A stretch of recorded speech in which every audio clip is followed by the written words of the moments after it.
Hello, good morning to all of you. Welcome to my channel. Today we are going to study relational database and MySQL SQL revision tour. In this series, earlier we have studied what is DBMS, what is its advantage, what is database. 3 videos I have made in this series, and this is 4th video, part 4. So you can go through those videos also. You can get the link of those videos in the subscription. Now in this video we are going to study what are various data types being used in MySQL and how a table is created. So let us start. Now SQL data type convey the kind of value that will be stored in a column. As you know that tabular data is represented in the form of rows and columns. तो किस column में कौन सा data type use होगा, किस तरह का data आप स्टोर करेंगे. सपोज किसी कॉलम में आप नाम स्टोर करना चाहते हैं तो ऑब्वियसली नाम जो है वो फिगर में नहीं होगा, और that will be in the form of characters, that will be in the form of string. तो उसका डेटा टाइप स्ट्रिंग होगा. कोई रोल नंबर आप कॉलम है तो उसमें आप न्यूमेरिक स्टोर करेंगे, इंटीजर वैल्यू स्टोर करेंगे. कोई फी अमाउंट है उसको आप डबल टाइप में स्टोर करेंगे, फ्लोट टाइप में स्टोर करेंगे. इस तरह से SQL also has got various number of data types. So we are going to study the same data type. Data type means the type of data, the kind of value that will be stored in a particular column. So before going to data type, I am telling you two very important things, that after writing any SQL command, we should put semicolon at the end of the command, showing that it is a command terminator. As and when we place semicolon at the end of the command, SQL understands that it is to be executed now, the command is completed. Number one thing. Number second thing is SQL commands are case insensitive. Either you write in capital or you write in small, both the commands are accepted and treated same way. So these were two important tips before using the SQL commands. Now come back to data type. Here you can see it is classified into 4 categories: numeric, date time, string and miscellaneous. So numeric में आपके कौन से हैं? 2 तरह के हैं. एक तो होल नंबर्स के लिए इंटीजरल, और पॉइंट में जो नंबर आप रिप्रेजेंट करेंगे उसके लिए floating. These are 2 data types. Integral में स्पेशली एसक्यूएल में है tiny int, small int, int या इंटीजर, बिग इंट, वैसे और सारे हैं, और बहुत सारे हैं, medium int and all, but these 4 are in your syllabus. That is why we are going to discuss these only. तो टाइनी इंट की रेंज सबसे छोटी होती है. ये हमारा सबसे छोटा डेटा टाइप है. टाइनी इंट जो है हमें वैल्यूज 0 से 255 तक फीड करना अलाउ करता है. The range of values that these data types allow will be coming in the next slide. Here we should know only the data type and what type of value they will accept. See here in floating will be generally entering decimal values, like कोई amount आपको define करना है, fees define करना है, sales amount define करना है, balance amount आपको define करना है. So amount related length, breadth, height, point में जो भी होने वाला है डाटा उसको हम फ्लोट में रिप्रेजेंट करेंगे. You can take float, double, decimal, numeric. Float सबसे छोटा है इसमें, डबल उससे बड़ा है, डेसिमल सबसे बड़ा है. डेट एंड टाइम में if you want to represent any date and time, it will be represented in single quote in specific format. Single quote में आप टाइम भी देंगे और डेट भी देंगे. स्ट्रिंग में 2 तरह के स्ट्रिंग है, वेर केयर और केयर. इनमें दोनों में डिफरेंस बोर्ड में पूछा गया है कई बार. आपको आगे आने वाली स्लाइड्स में इसका डिफरेंस पता चल जाएगा. मिसलेनियस में बूलियन वैल्यूज है. बूलियन आप जानते हैं, यस, नो, वाई और एन, ट्रू और फॉल्स, टी और एफ. तो इस तरह की जो भी कहीं ज़रूरत पड़ती है किसी डेटा में फीड करने, किसी कॉलम में फीड करना, तो will go for boolean type. Now moving to the specification of these data types, कि इन डेटा टाइप्स का इस्तेमाल क्या है। अगर हमारे पास एक टाइनी इंट है तो स्मॉल इंट, इंटीजर और बिग इंट की ज़रूरत क्या है। So according to the size and length of the memory, how much they occupy memory space, उसके अकॉर्डिंग ही इनका क्लासिफिकेशन किया गया है।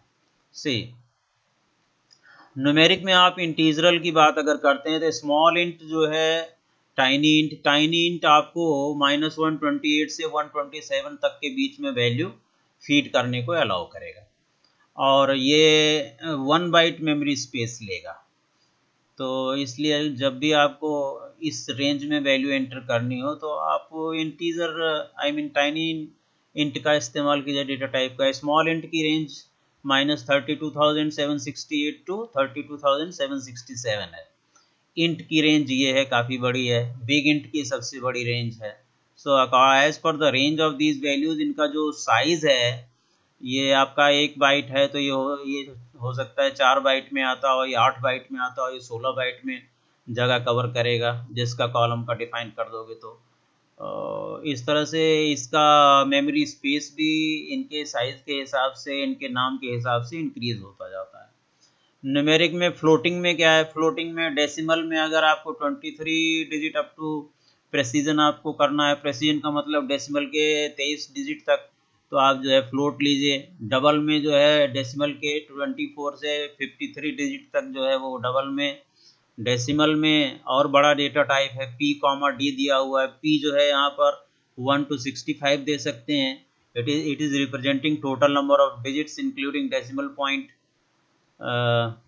And this is D from 0 to 30 हो सकता है। आउट ऑफ 1 to 65 में से 0 से 30 तक आपका D हो सकता है। अगर आप 8,2 लिखते हैं, इसका मतलब 8 में 8 डिजिट टोटल हैं और उसमें से 2 डिजिट डेसिमल के बाद हैं। इसका मतलब ये हुआ। तो टोटल डेसिमल के लेफ्ट हैंड साइड में कितनी हुई, ऑब्वियसली 6 डिजिट डेसिमल के लेफ्ट हैंड साइड में और 2 डिजिट डेसिमल के राइट हैंड साइड में। डेसिमल को कोई उसके लिए प्लेस नहीं दिया जाता है कि उसके लिए भी आप 1 डिजिट का प्लेस दें, ऐसा नहीं है डेसिमल के लिए।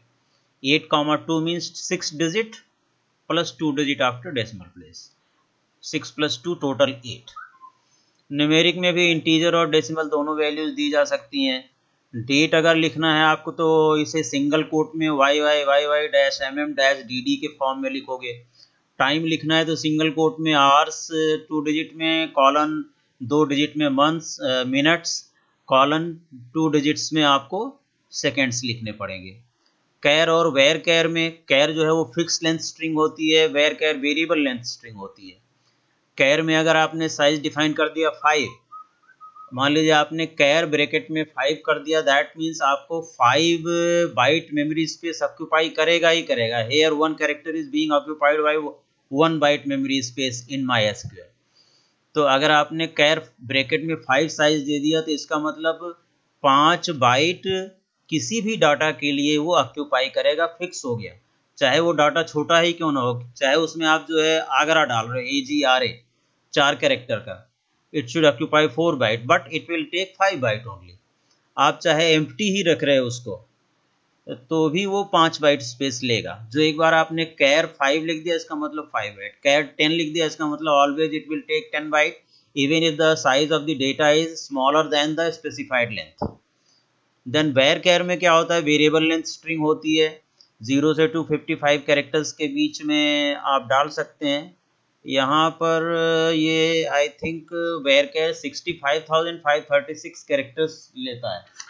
इसमें ज़्यादा चांस है, ज़्यादा साइज आप दे सकते हैं, 65,536 कैरेक्टर्स तक जा सकता है आई थिंक।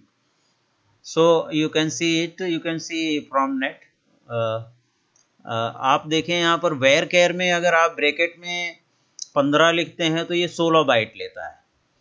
और अगर आपने फीड किया इसमें, you have specified the width 15 but you are putting the data Agra is having 4 character to occupy 4 byte, तो 4 बाइट वो और 1 बाइट ये एक्स्ट्रा ऑक्यूपाई करता है। 4 1 5 बाइट मेमोरी स्पेस वेयर कैर लेगा आगरा के लिए। अगर आप लिखते हैं इंडिया, तो इंडिया में 5 कैरेक्टर हैं और उसमें +1 यानी 6 कैरेक्टर ऑक्यूपाई करेगा।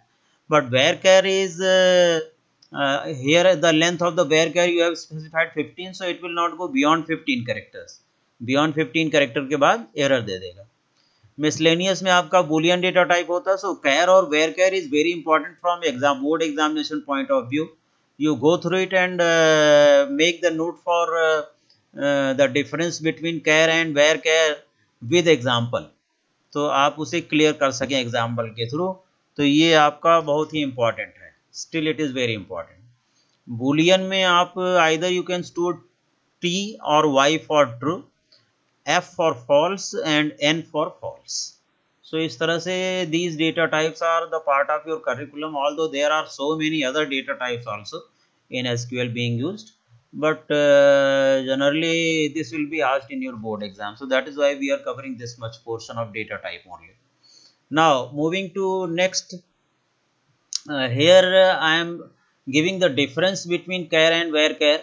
The data type available in SQL that help to store character, और ये भी कैरेक्टर ही स्टोर करता है, variable length character. char denotes character and varchar denotes variable character. It is a fixed length string char and varchar is variable length string. char में जो है stores value in fixed length, जैसा कि मैंने अभी बताया आपको फिक्स्ड लेंथ स्ट्रिंग है ये, इसलिए अगर आपने लिखा char 5 तो always it will occupy 5 byte memory space. अगर यहाँ लिखते हैं वेयर कैर 10 तो it can occupy from 1 byte to 10 byte. ये 1 बाइट टू 10 बाइट का मतलब उसमें 10 आपकी लेंथ हो गई प्लस 1 बाइट एक्स्ट्रा लेता है, तो आपका 11 बाइट तक ये स्टोर करेगा। अगर आपका 4 बाइट का कैरेक्टर है, 4 बाइट का डाटा है, तो इट विल स्टोर 5 बाइट। अगर आपका 5 बाइट का डाटा है तो it will store 6 bytes. If you have specified varchar 15, so it will not go beyond 15 characters. Hold maximum of 255 characters. It holds maximum of 65,536 characters. जैसा कि आपको पीछे मैंने बताया था, वहाँ पर मिस्टेक हो गई है। That should be the length 0 to 65,535 characters maximum. ये स्टैटिक मेमोरी लोकेशन है, फिक्स्ड रहता है इसमें। ये डायनेमिक मेमोरी लोकेशन है, ये वेरी करता है। Programmer can use char when the size of the column data entries are consistent if it is fixed. Programmer can use varchar when the size of the column data entries changes considerably. Here are some examples given. अगर यहाँ पर आपका कोई भी char 4 define किया हुआ है और आपने कोई डाटा नहीं डाला है, empty string दिया है, then also it will occupy 4 byte memory space. A भी दिया हुआ है, it should occupy 2 byte, but since size is defined 4, क्योंकि साइज 4 डिफाइन किया गया है, तो ए क्या करेगा, ए बी उसके बाद 2 स्पेस पैडिंग कर लेगा, यानी 4 character. A B C D दिया है तो obviously it will occupy 4 character. A B C D E F G H लिया है तो ये आपको 4 कैरेक्टर स्पेसिफाई स्टोर करेगा, बाकी ट्रंकेट कर देगा। This is fixed length string. Here in this case if you have specified varchar 4 then data size it will take 1 byte. Empty string के लिए भी 1 बाइट लेगा। यहाँ पर ए बी 2 बाइट होना चाहिए, +1 3 बाइट ऑक्यूपाई करेगा। ए बी सी डी 4 यहाँ पर लेंथ है, it will occupy 5 byte. Okay, A B C D again here is a 4 byte, it will occupy 5 byte. एक यहाँ पर जो है लेंथ से एक ज्यादा। So this is varchar has taken variable length storage based on the data to be stored and char takes consistent that is fixed storage of 4 bytes here. So I think the difference between char and varchar might have become clear to all of you, and it is very important. Please note down in your notes and learn it. Now we move towards the commands. अब जो MySQL की command शुरू कर रहा हूँ मैं, DDL command शुरू कर रहा हूँ, यहाँ से आपको बहुत ध्यान देना है। ये प्रैक्टिकल सेगमेंट यहाँ से शुरू होता है। All of you should be very careful to learn about the practical segment, because from practical segment in board examination 30 marks SQL queries are being asked. तो अभी जो ये एलिमेंट्री में बता रहा हूँ कमांड्स आपको, ये ज़्यादातर आपका क्वेश्चन नंबर 3 में पूछा जाएगा। तो Now you should be very much attentive to learn. See, this is I have uploaded, cropped the screen from MySQL, as I am not going to MySQL again and again, switching there and writing the command unnecessary wastage of time. So I have just done the commands for you and cropped the screen of the MySQL, and you can see how it can be used. After logging on into the MySQL by putting the password, आपका MySQL prompt आ जाता है, and there you can start writing the command, and every command will be terminated with semicolon. Remember. Now database creation कैसे करते हैं, सबसे पहला question है। Database creation बिल्कुल उसी तरह से है जिस तरह से कोई फोल्डर आप बना लेते हैं। तो this is a sort of folder, और within this folder you can create as many object as required, as many tables, as many views, as many synonyms, etc. Only in your syllabus there is a creation of table as well as views only, not more than that. So पहले आप database बनाएंगे, तो within that database you can create as many tables as it is required. You can create as many views as it is required. Now syntax, create database लिखेंगे, square bracket ये जो है optional है, चाहे आप इसे लिखें चाहे इग्नोर कर दें। उसके बाद डेटाबेस का नाम लिखेंगे जिस नाम से आपको डेटाबेस क्रिएट करना है। यहाँ पर इफ नॉट एग्जिस्ट का मतलब ये होता है कि अगर आपने लिखा क्रिएट डाटाबेस और ये नहीं लिखा D1, और सपोज कीजिए कि D1 मेरे पास डाटाबेस सर्वर में पहले से ही है, तो वो एरर दे देता है, D1 डेटाबेस ऑलरेडी एग्जिस्ट। अगर आप उस एरर को नहीं रिफ्लेक्ट कराना चाहते हैं, that MySQL should be silent even if there is error and even if the database is already created and stored in the database server, तो एरर ना आए, उसके लिए आप जो है लिखेंगे create database if not exist D1। इसका मतलब हुआ कि अगर D1 एग्जिस्ट नहीं करता है तो D1 क्रिएट हो जाए, अगर D1 एग्जिस्ट करता है तो एरर सप्रेस हो जाए, एरर ना दिखाई पड़े। तो उसके लिए आप इफ नॉट एग्जिस्ट का इस्तेमाल कर सकते हैं, otherwise it is not compulsory clause, it is optional. तो ये जरूरी है, create database, database name. Here you can see the command create database D2 I have written, I have not included if not exists. If not exist का मतलब समझ में आ गया होगा आपको कि अगर वो डेटाबेस आपके डेटाबेस सर्वर में क्रिएटेड नहीं है तो क्रिएट हो जाए, और अगर ऑलरेडी क्रिएटेड है उस नाम का डेटाबेस, सपोज D2 नाम का, तो हमें एरर नहीं चाहिए, otherwise it will give error if I don't include if not exists. Clear?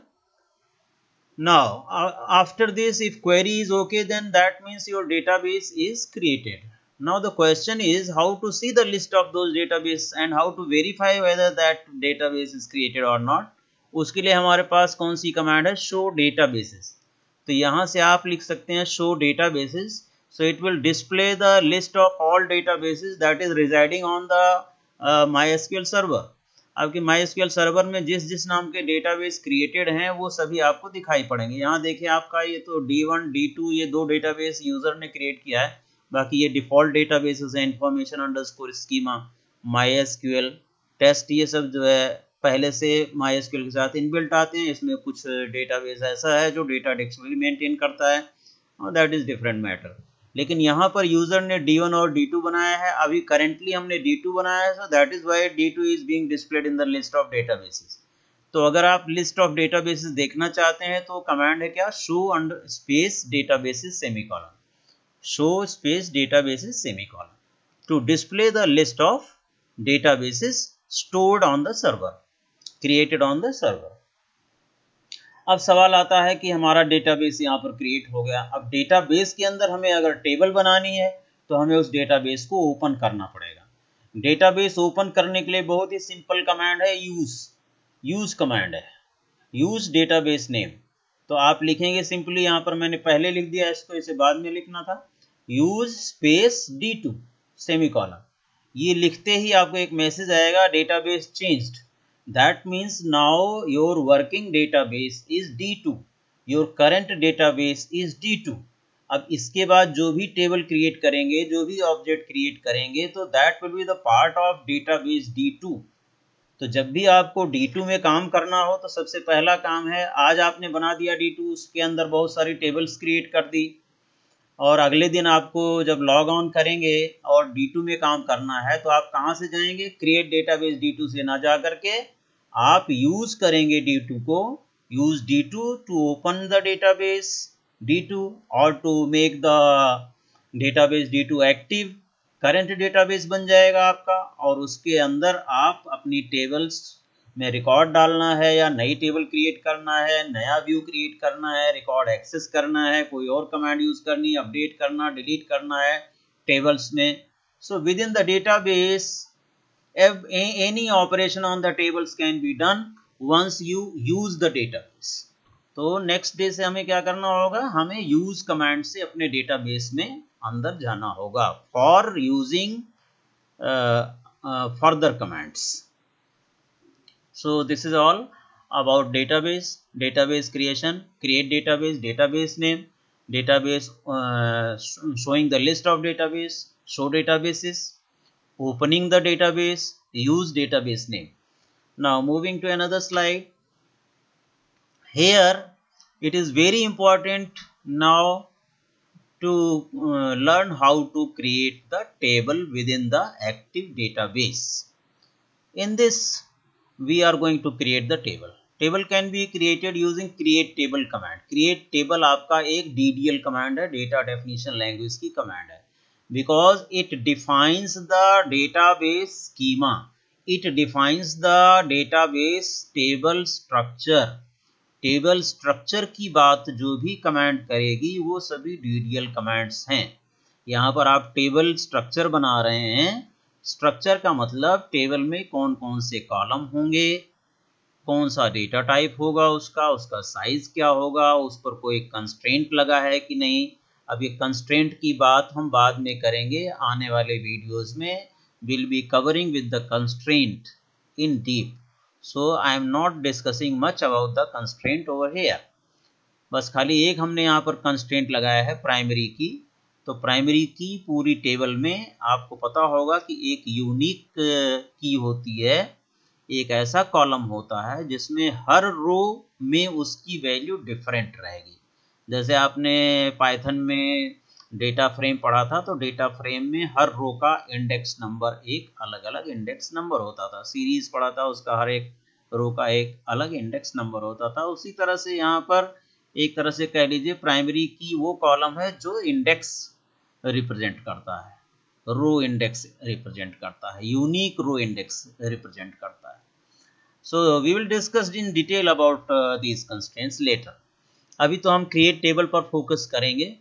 Create table, table name, column name, पहला कॉलम नेम, उसका डेटा टाइप क्या है, ब्रैकेट में उसका साइज क्या है, उस पर लगा हुआ कोई कंस्ट्रेंट क्या है, स्पेस लगा करके लिख देंगे, ये ऑप्शनल है, कंस्ट्रेंट लिखो चाहे ना लिखो, कंस्ट्रेंट ऑप्शनल है। फिर कॉमा लगाएंगे, फिर दूसरा कॉलम, फिर उसका डेटा टाइप, ब्रैकेट में उसका साइज, फिर उस पर कंस्ट्रेंट है तो लगाएंगे, नहीं तो उसे नहीं लगाएंगे, उसे इग्नोर कर देंगे, comma, and so on, go on defining as many columns as required within the table, and at last bracket close semicolon, so table will be created। So this is the syntax how table should be created। अब मैं एक table बनाना चाहता हूँ employees का record collect करने के लिए, तो टेबल का नाम मैं EMP रखूँगा, उसके कॉलम्स है EMPNO representing employee number, data type int है, इंटीजर, साइज 4 है, इस पर मैंने प्राइमरी की लगाया है, हर एम्प्लॉय को एक एम्प्लॉय नंबर मिला है, वो यूनिक है सभी एम्प्लॉयज़ के लिए, that is not going to be repeated for 2 employees. तो एम्प्लॉय नंबर हो गया, उसके बाद एम्प्लॉय नेम, ऑब्वियसली उसका नाम क्या है, इसको मैंने where डिफाइन किया है, साइज 15 रखा है, जॉब कौन सा जॉब करता है, उसकी पोस्ट क्या है, where टाइप 10, सैलरी कितनी मिलती है, अमाउंट है इसलिए डबल में डिफाइन किया है, ये पॉइंट में हो सकता है, 8,2 का मतलब 6 digit, point 2 digit, join date, date type है, इसका साइज डिफाइन करने की जरूरत नहीं है, it takes the standard size YYYY-MM-DD, department number, ये एम्प्लॉय किस डिपार्टमेंट नंबर से बिलोंग करता है, वो डिपार्टमेंट नंबर लिखा जा रहा है इन प्लेस ऑफ नेम, इसका मतलब डिपार्टमेंट का डिटेल एक दूसरी टेबल में होगा कि उसका नाम क्या है, क्या लोकेशन है, क्या कितने एम्प्लॉयज़ हैं, all that detail will be found in another table somewhere. जिसमें डिपार्टमेंट नंबर में लिख रहा हूँ कि ये एम्प्लॉय नंबर किस डिपार्टमेंट नंबर का है, 10 का है, 20 का है, 30 का है, तो उसके लिए एक कॉलम यहाँ पर डिफाइन किया गया है। इस टेबल का रिलेशन एक दूसरी टेबल से होगा जो कि हम बाद में डिस्कस करेंगे। अभी हमने जो है ये टेबल बना ली। Now let us go to the actual practical segment for writing the create table command and to create the table. Create table EMP जैसा यहाँ पर था हो गया, bracket start, employee number int bracket 4, primary key, primary space key, चाहे capital में लिखो चाहे स्मॉल में लिखो कोई फर्क नहीं पड़ता है, यहाँ पर केस सेंसिटिव लैंग्वेज नहीं है ये, comma, SQL is not case sensitive language, E name space varchar 15, comma, job varchar within bracket 10, comma, sal double within bracket 8, 2 bracket close, comma, join date space date, comma, department number space int bracket में 2 bracket close semicolon. एक चीज आपको ध्यान रखना है, जो identifier naming है, जैसा आप पाइथन में पढ़े थे कि बीच में स्पेस नहीं हो सकता है, तो ऑलमोस्ट वही चीज फॉलो करना है कि आप किसी कॉलम नंबर कॉलम नेम के बीच में स्पेस ना डालें। अगर 2 वर्ड अलग करना है तो अंडरस्कोर डाल सकते हो, न्यूमेरिक से शुरू मत करो।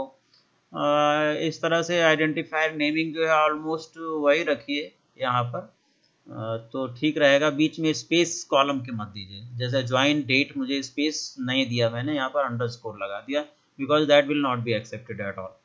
तो इस तरह से हमारा एक टेबल क्रिएट हो जाएगा। अगर ये क्वेरी कमांड ठीक है तो यहाँ आ जाएगा क्वेरी ओके, 0 रोज अफेक्टेड। कितनी देर में ये एग्जीक्यूट हुई? 0.08 सेकेंड में। Now it's time to verify whether the table is created और not. How to verify it? 2 तरीका है वेरीफाई करने का। एक तो आप शो टेबल्स कमांड लिखें तो आपका क्या होगा कि जो यूज्ड डेटाबेस है, for example in are case D2 जो आपने यूज किया था, यूज D2, उस D2 के अंदर कौन सी टेबल बनी है उस टेबल की लिस्ट आ जाती है। यहाँ देख रहे हैं आप कॉलम हेडिंग क्या है, tables in D2, that means D2 database में कौन कौन सी टेबल्स हैं। तो यहाँ देखिए EMP नाम आपके टेबल का आ गया, क्योंकि क्रिएट टेबल EMP, टेबल मैंने EMP के नाम से क्रिएट की थी। So if there are so many tables created in this database, you will get the list of number of tables residing in this database D2. Command क्या है? Show space tables semicolon to see the list of tables created in a particular database, right? तो यहाँ पर हमारी EMP table show कर रहा है। एक वेरिफिकेशन तो ये हो गया। दूसरा वेरिफिकेशन आप क्या कर सकते हैं, उस टेबल का स्ट्रक्चर भी डिस्प्ले कर सकते हो by writing the command DESC और डिस्क्राइब। यहाँ आप DESC की जगह डिस्क्राइब भी लिख सकते हैं, DESCRIBE, describe space table name. तो उस टेबल का कंप्लीट टेबल स्ट्रक्चर यहाँ पर आपके सामने डिस्प्ले हो जाएगा। क्या क्या कॉलम आपने डिफाइन किया है, कैसे डिफाइन किया है, क्या डेटा टाइप है, क्या साइज है, क्या कंस्ट्रेंट लगा है। यहाँ देख रहे हैं employee number, data type int, size 4, null के बारे में आपको बाद में बताता हूँ, और ये प्राइमरी की इस पर लगा हुआ है। बाय डिफॉल्ट इसमें नल डल जाएगा अगर कुछ नहीं डालेंगे तो। ई नेम varchar 15, यहीं तक आप देखें अभी। Job varchar 10, cell 88,2. Whatever you have created here, you have specified the data type and length of the, size of the column. So the same thing is being displayed in the as a part of database structure. Command आपकी होगी, यहाँ मैंने लिखा नहीं है command इस तरफ, theoretically आपको कमांड यहाँ पर दिख रही है DESC स्पेस टेबल नेम, या इसकी जगह पर डिस्क्राइब स्पेस टेबल नेम। ये कमांड भी मैंने इधर नहीं लिखा है, show space tables semicolon. So today we have learned how to create the table and how to create the database, how to show the list of databases on the MySQL server, and how to open the database, then how to create the table, how to verify the list of tables, and how to see the structure of tables. So that's it for today's class. In next coming classes we'll be learning more DDL and DABL commands. So if you have understood creation of database and creation of table then please like, share and subscribe the channel. Thank you very much.